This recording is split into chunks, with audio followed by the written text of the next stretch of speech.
El accidente: el 26 de mayo de 2003, un avión Yakolev modelo Ya-42D con matrícula UR-42352 de la compañía ucraniana Yumair se estrelló en el monte Pilav, a 24 kilómetros de la ciudad de Trabzon, Trebisonda, en Turquía. No hubo supervivientes. Fallecieron las 75 personas que iban a bordo, de las cuales 62 eran militares españoles que retornaban de una misión en Afganistán y Kirguistán. La investigación oficial. Siempre que se produce un accidente o incidente aerograve se inicia la investigación para averiguar sus causas, con el fin último de prevenir futuros accidentes y mejorar la seguridad aérea. La investigación culmina con la confección de un informe que incluye unas conclusiones y unas recomendaciones. Esa investigación se realiza de conformidad con lo expuesto en el anexo 13 de la OACI y será independiente de todo procedimiento judicial o administrativo para determinar culpas o responsabilidades. Comisión de Investigación Técnica. Agencias investigadoras. Para investigar los accidentes aéreos surgieron organismos específicos, las agencias investigadoras de accidentes aéreos. Esas agencias pueden ser agencias totalmente independientes, de manera que solo informan al Congreso o Senado. Es el caso del NTSB americano y del TSB canadiense. Agencias dependientes o que son parte de la propia Autoridad de Aviación Civil. Agencias dependientes del Departamento de Transporte de ese país. Las primeras ofrecen más garantías de independencia y neutralidad, y pueden incluso entrar a investigar a la propia Autoridad de Aviación Civil. La investigación del accidente del Ya-42 fue dirigida por la propia Dirección General de Aviación Civil de Turquía, o sea, de todas las posibles la menos fiable, y la que menos confianza inspira por tener cuestionada su independencia. En España disponemos de la CIAIAC, organismo vinculado a la Secretaría de Transportes del Ministerio de Fomento, y de la CITAM, dependiente del Ministerio de Defensa, que investiga accidentes relacionados con aviones militares. A pesar de tratarse de un vuelo civil, no militar, los representantes españoles en la comisión no fueron miembros de la CIAIAC, sino que fueron militares, un general y un coronel, miembros de la CITAM. Informe de la Comisión de Investigación Técnica. Tras el siniestro, la Dirección de Aviación Civil de Turquía constituyó una comisión de investigación técnica, que realizó un informe de acuerdo con las normas y métodos recomendados en el anexo 13 de la OACI para la investigación de accidentes e incidentes de aviación. El informe elaborado por la comisión vio la luz en julio de 2005. Los países que integró la comisión fueron Turquía como estado de suceso, Ucrania como estado de matriculación del avión, Rusia como estado fabricante del avión y España como estado de nacionalidad de los pasajeros. Resultado de la investigación. Según el informe, 1. En el avión iban 2 tripulaciones al completo para asegurar el descanso en un vuelo tan prolongado. 2. La tripulación en activo en el momento del accidente tenía una dilatada experiencia y estaba acreditada de acuerdo con los criterios de la OACI y de la Dirección de Aviación Civil de Ucrania. 3. El avión cumplía con lo reglamentado internacionalmente. No hubo fallo en su estructura ni en los motores, no hubo fallo técnico. 4. Se estaba al día en las inspecciones y operaciones de mantenimiento. 5. Sobraba combustible en los depósitos. 6. La meteorología era favorable. 7. Los controladores en tierra tuvieron una actuación correcta. 8. La salud de la tripulación no influyó. En la foto se observa a la derecha a Umit Zendek, primer presidente de la comisión, que fue posteriormente sustituido por Ferundus Seren, y a la izquierda al general Sánchez Borrallo, representante español. Vuelo controlado contra el terreno. Según la comisión se trató de un CFIT, vuelo controlado contra el terreno. El CFIT es un comodín que sirve para explicar aquellos incidentes a los que no se encuentra o no se quiere encontrar una causa clara. Como cajón desastre que es, lo mismo es cuando una sensación de fatiga en la tripulación, un despiste, que una desorientación espacial, un exceso de confianza, diferencias de lenguaje, etc. Fatiga. Horarios de trabajo. Primera fase del vuelo. Kharkiv-Estambul. Escalas: Kharkiv, Torrejón, Zaragoza, Estambul. Tripulación única. Tiempo según Federico Trillo de 12 horas 55 minutos. Segunda fase del vuelo. Estambul-Trabzon. Escalas: Estambul, Ashgabat, Kabul, Bishkek, Trabzon. Tripulación duplicada. Tiempo según Federico Trillo de 17 horas 15 minutos. Trillo en el Congreso. Federico Trillo como ministro de Defensa compareció en el Congreso, a petición propia para informar de las conclusiones. Así viene expresado el orden del día, de la Comisión Internacional de Investigación del Accidente. Vemos que la comparecencia se llevó a cabo el 17 de julio de 2003. es decir, 2 años antes de hacerse público el informe final. Eran por tanto unas conclusiones preliminares. Entre otras cuestiones hizo referencia a los horarios de trabajo de las tripulaciones que participaban en el vuelo. Tiempos de vuelo y escalas. Federico Trillo dio primeramente los tiempos de vuelo y duración de las escalas. En la primera etapa del vuelo, Yarkif-Estambul participó en una tripulación única, que empleó un tiempo total de 12 horas 55 minutos.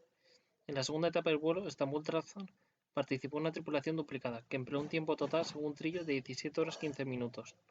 Habló el ministro un piloto más, un quinto piloto en esta fase del vuelo. Directamente se lo inventó, no hubo tal piloto. En cuadros en azul vemos los tiempos de vuelo y la duración de las escalas dadas por el ministro. Tiempos de vuelo registrados. En la gráfica se ven los tiempos de vuelo registrados en la caja negra. Básicamente los tiempos coinciden con los aportados por Trillo, a excepción del tramo Torrejón-Zaragoza, en el que se invirtieron 40 minutos, mientras que Trillo lo establecía en 25.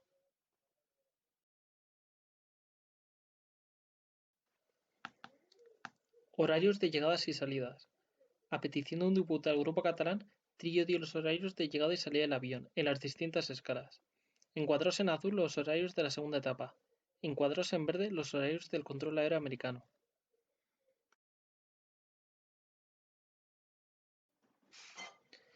Tapar la escala en Manás. El ministro Trillo dio dos versiones de los horarios del día 42, en la misma sesión del Congreso. Para tapar la prolongada parada en el aeropuerto de Bishkek, en su respuesta el diputado decidió retrasó 12 horas la salida del avión de Ucrania, y los presentes se lo tragaron.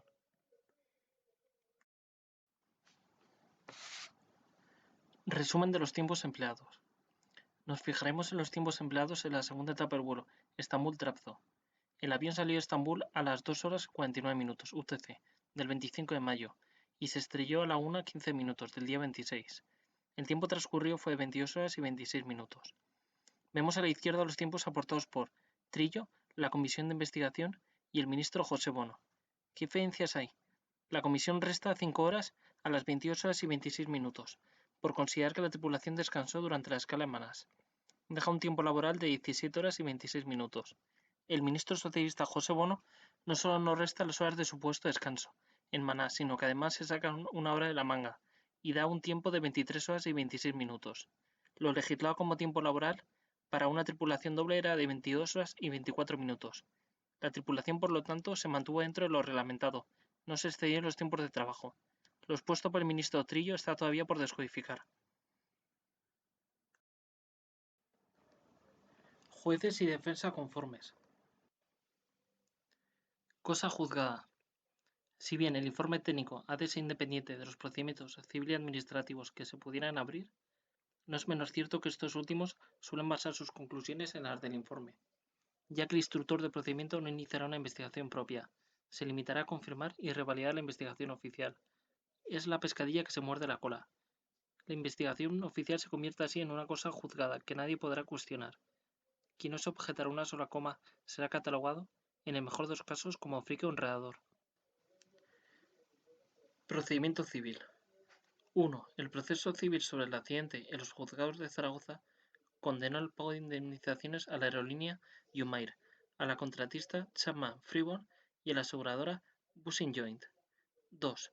La sentencia judicial se apoyó en el informe de la comisión para establecer que el accidente se debió a las maniobras gravemente negligentes realizadas por una tripulación que no sabía dónde estaba y que dirigió voluntariamente el avión hacia el sur, hacia las montañas, sin que se conozcan los motivos de esa maniobra.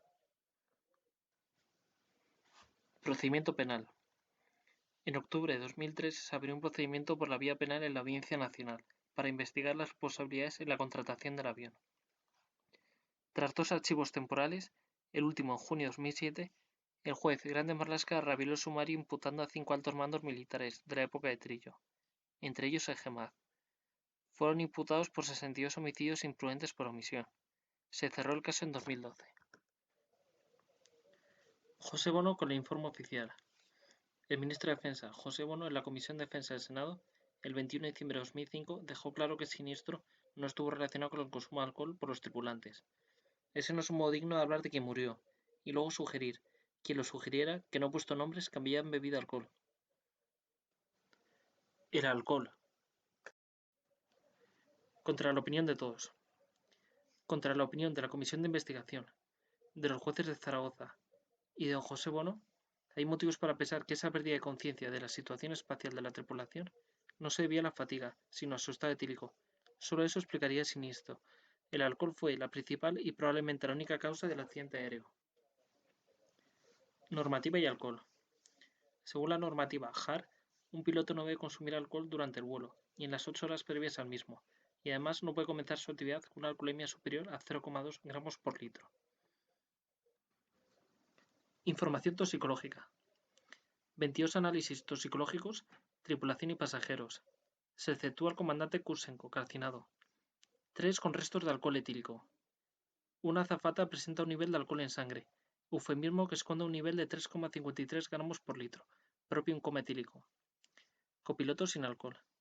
El nivel 0,52 gramos por litro lo achaca a la descomposición de los órganos y a la ingestión de gases durante el accidente. Cambios post-mortem. Ganar alcohol, perder alcohol. Ganar alcohol. Hay 3 causas fundamentales que pueden aumentar la alcoholemia en una muestra de sangre tomada del cadáver. 1. La difusión pasiva de alcohol de unos tejidos a otros, de estómago o corazón.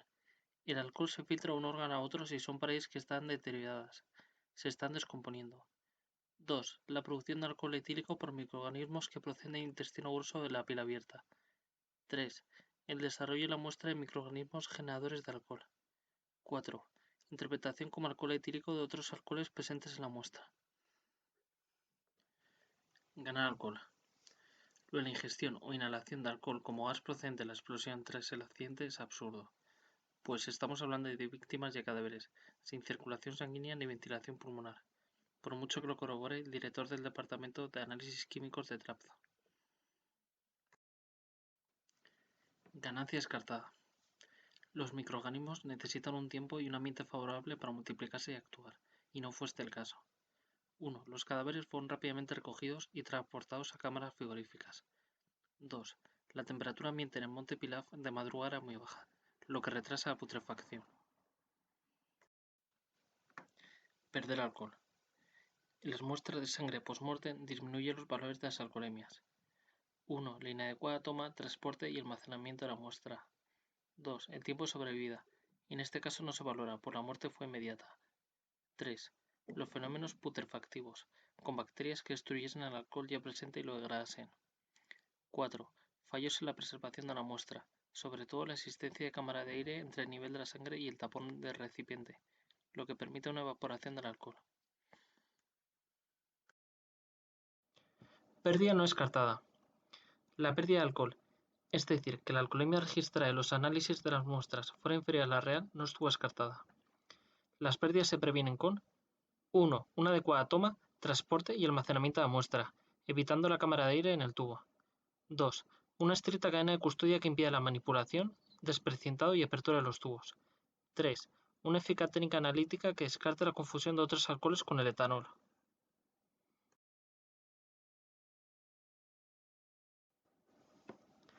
Recomendaciones para la recogida de muestras. 1. Los tubos de toma de las mismas, que sean de un solo uso, rotulados con los datos de la persona, sitio, hora, tipo de muestra, etc. 2. No dejar cámara de aire. 3. Uso un conservante como es el fluoruro sódico al 1,2%. 4. Mantener y transportar a 4 grados centígrados y si es posible a menos 20 grados centígrados. 5. Cuidar la cadena de custodia.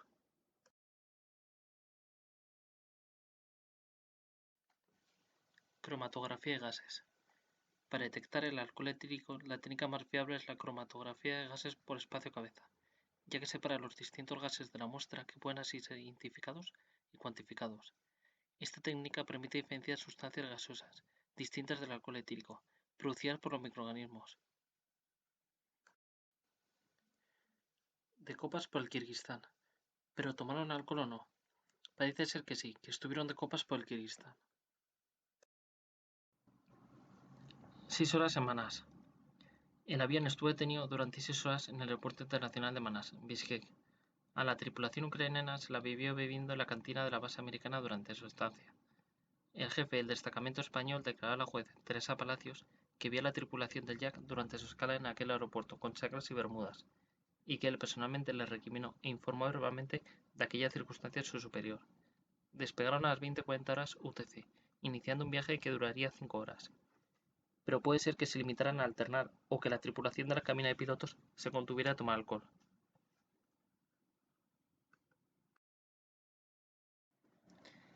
Informe Sanidad Militar.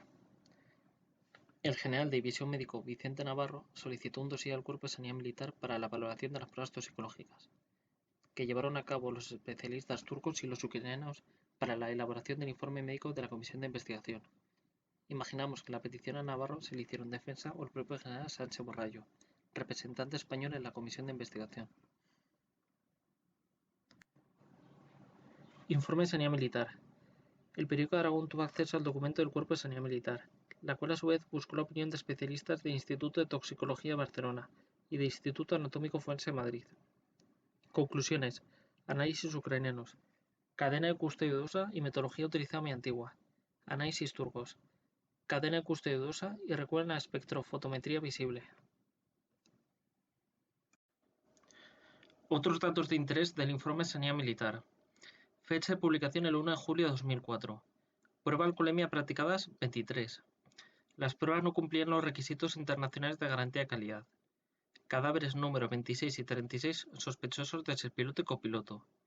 Uno de ellos con una tasa de 0,3 decigramos por decilitro, 3 gramos por litro en sangre. Cadáver número 26 piloto carbonizado. 22 o 23 análisis toxicológicos. En la web oficial del Instituto Forense de Estambul, Adli Tip Kurumu, se puede leer: si bien la comisión de investigación en su informe hablaba de 22 análisis, los forenses turcos sostienen que se tomaron para estudio toxicológico 23 muestras de otros tantos cadáveres, por considerarles sospechosos. ¿Dónde se quedó la 23ª muestra? ¿Por qué no se analizó? ¿A quién correspondía? Uno de ellos alcoholemia 3 gramos por litro. Uno de los cadáveres 26 y 36, piloto y copiloto, uno de ellos mostró unos niveles de alcohol de 3 gramos por litro. ¿Pero cuál de ellos? 2. Del copiloto se comunicó que dio una alcoholemia de 0,52 gramos por litro. Y del piloto se dijo que por su estado de carbonización no se puede obtener muestra de sangre, ni de humor vítreo. 3. Las muestras en un cadáver se suelen tomar, cuando es posible, de sangre en la vena femoral, pero también se pueden tomar de cavidades cardíacas, hígado, cerebro, orina, estómago, humor vítreo, etc. Según la zona de la toma, se aplicará un factor de corrección para asimilar los valores obtenidos a los de la alcoholemia. Análisis no válidos. Sanidad Militar prevenía sobre la posibilidad de pérdidas, o sea que los niveles de alcohol en el informe de la Comisión de Investigación estuvieran falseados hacia abajo. Sería suficiente para que cualquier tribunal invalidara todos los datos relativos a los análisis, por falta de garantías y condiciones. Los análisis efectuados por el laboratorio de Ucrania y Turquía no cumplen las recomendaciones internacionales, que deben garantizar la calidad de las mismas. Repercusión del informe Sanidad Militar. La comisión y caso. Al llegar al Ministerio de Defensa, José Bono filtró el informe Sanidad Militar a la prensa, periódico de Aragón. El informe Sanidad Militar se filtró el 1 de julio de 2004 y el informe de la comisión se hizo público un año después, a finales de julio de 2005. No interesó a las partes. El procedimiento civil por el accidente estaba en fase de instrucción en Zaragoza y cualquiera de las partes puede hacerse legalmente con el informe Sanidad Militar y solicitar su inclusión en el sumario. Pero no le interesó a ninguna, por lo que si el informe de Sanidad Militar no entra en el sumario fue porque nadie lo introdujo. A las partes, aerolíneas aseguradoras por un lado y familiares de las víctimas por otro, no les interesó echar mano de ese dossier por diferentes motivos. Dilatación del litigio por la guerra de análisis y contraanálisis de parte, descrédito de la compañía, descrédito de las tripulaciones por volar la eslava, etc. Salieron bebidos o bebieron durante el viaje. Metabolismo del alcohol. El alcohol, una vez ingerido, se absorbe por difusión pasiva a nivel gástrico, el 25%, y sobre todo intestinal, el 75%.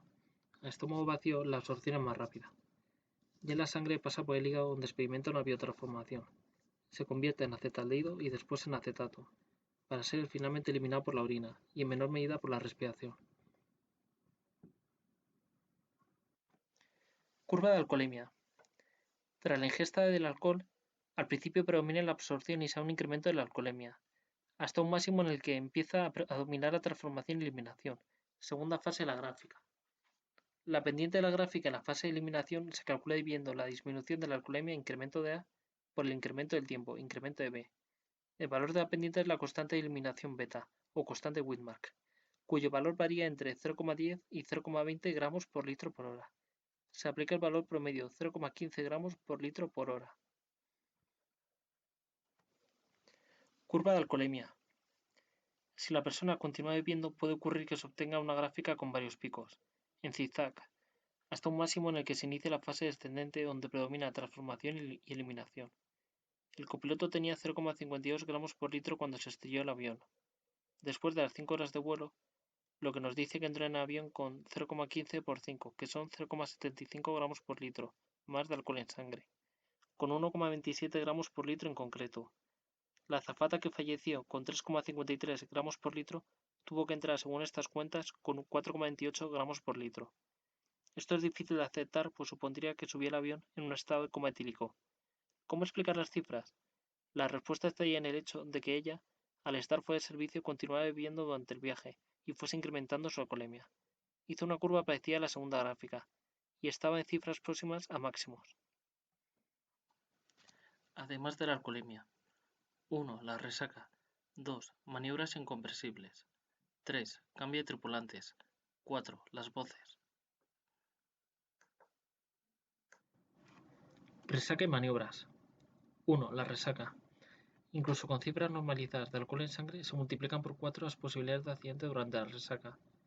Esta mayor tendencia a la siniestralidad es causada por la hipoglucemia, el cansancio y la deshidratación, que provocan una disminución de la atención, peor coordinación pies-manos, fallos en la visión, sentido de las distancias, etc. 2. Maniobras incomprensibles. La tripulación primero falla en la aproximación, después vuelve a fallar en la aproximación y se coloca encima de una carretera próxima a la pista. Y al final, perdiendo por completo la orientación, se lanza contra las montañas, creyendo que se encontraba sobre el mar. Cambios de tripulantes y voces. 3. Cambios de tripulantes en la cabina de mandos. Tras el fracaso de la segunda maniobra aproximación en Trabzon y 2 minutos de silencio, cambió la voz del interlocutor del avión con el controlador de la torre. El copiloto, asustado por la alarma de proximidad a la Tierra, pasó a la cabina de pasajeros y se intercambió con otro miembro de la tripulación de reserva. 4. Las voces. Se habló de realizar un estudio de las grabaciones mantenidas entre la cabina del avión y la torre de control de Trabzon, para estudiar, por la voz, el posible estado de ebriedad de los tripulantes, pero no se supo nada más. A través de las voces podría saberse quién estaba en cada momento de las comunicaciones y en qué condiciones. Es de suponer que se conservarán también las conversaciones mantenidas con todos los controles en tierra, en especial las mantenidas con la torre de Manás a la salida, momento en el que la alcoholemia debía tener valores máximos. Indemnizaciones. Convenio de Montreal. Indemnizaciones a familiares. El Convenio de Montreal de 1999 introdujo el concepto de responsabilidad objetiva de las empresas aéreas respecto a los pasajeros en caso de lesiones o muertes, determinando los niveles de responsabilidad. 1. Primer nivel, de responsabilidad objetiva, con independencia de que la culpa le fuera achacable o no a la aerolínea. 2. Segundo nivel, de responsabilidad ilimitada, en caso de culpabilidad. La Unión Europea adaptó la normativa comunitaria al convenio, estableciendo que los damnificados tendrán derecho a 1. Una indemnización de 113.000 derechos especiales de giro. Un derecho especial de giro equivale entre 1,2 y 1,3 euros. 2. Si se demuestra culpabilidad, se amplían indemnizaciones hasta donde acuerden los familiares y la aerolínea. Si no hay acuerdo, se entablan demandas judiciales y al final son los tribunales los que establecerán las indemnizaciones. Alcohol, culpa, responsabilidad. Demostrando que los pilotos iban perjudicados por el alcohol, se tendría prueba de cargo definitiva para establecer la culpa de la aerolínea, y así llegar a ese segundo nivel de responsabilidad ilimitada, establecido por el Convenio de Montreal. ¿Por qué no se hizo? Postura de los abogados. Los abogados de familiares de las víctimas, según reveló su asociada en Turquía, Belkir Baysal, no querían entrar en una guerra de análisis y contraanálisis que les alargara el litigio durante años, para que al final, aun con una sentencia favorable que les multiplicara las indemnizaciones, corrían el riesgo de que aquella pequeña aerolínea, Yumair no es Lufthansa ni Air France, entrara en quiebra y se declarara insolvente. Postura de España. La visión del accidente aéreo por los distintos países fue muy diferente. En España, los unos, el PP, primero gobierno y después oposición, querían que se sosegase el asunto de Yakolev cuanto antes, y lo de una tripulación bebida lo prolongaría y vivaría políticamente de manera impredecible. Los otros, los socialistas, primero oposición y después gobierno, tampoco estaban interesados en despertar el tema del alcohol. Preferían potenciar una versión del accidente basada en los aviones basuras y las aerolíneas piratas, y así culpar del siniestro a la administración anterior. Postura de otros países concernidos. Turquía había entregado a España y Ucrania los cadáveres sin identificar y no quería resolver el tema. Prefería que se tapase el tema del alcohol. Ucrania era la principal interesada en evitar las conjeturas que vincularan el alcohol con el accidente y en no alimentar la leyenda a sus pilotos tripulando los aviones a eslava, o sea, de manera descuidada y afinados con vodka. Rusia, como fabricante del avión, tenía interés en defender el prestigio de su industria, y de la aeronave en concreto, pero se equivocó. El siniestro se ha conocido siempre como el accidente del Jak-42. Estados Unidos, en su informe del caso, el CNI explica: Estados Unidos está aprovechando la ocasión para interceder de forma clara, oficial y decidida en favor de los intereses de Boeing para introducir sus aviones en este mercado. Y hasta aquí el tema del alcohol. La próxima vez os hablaré del desarrollo del vuelo.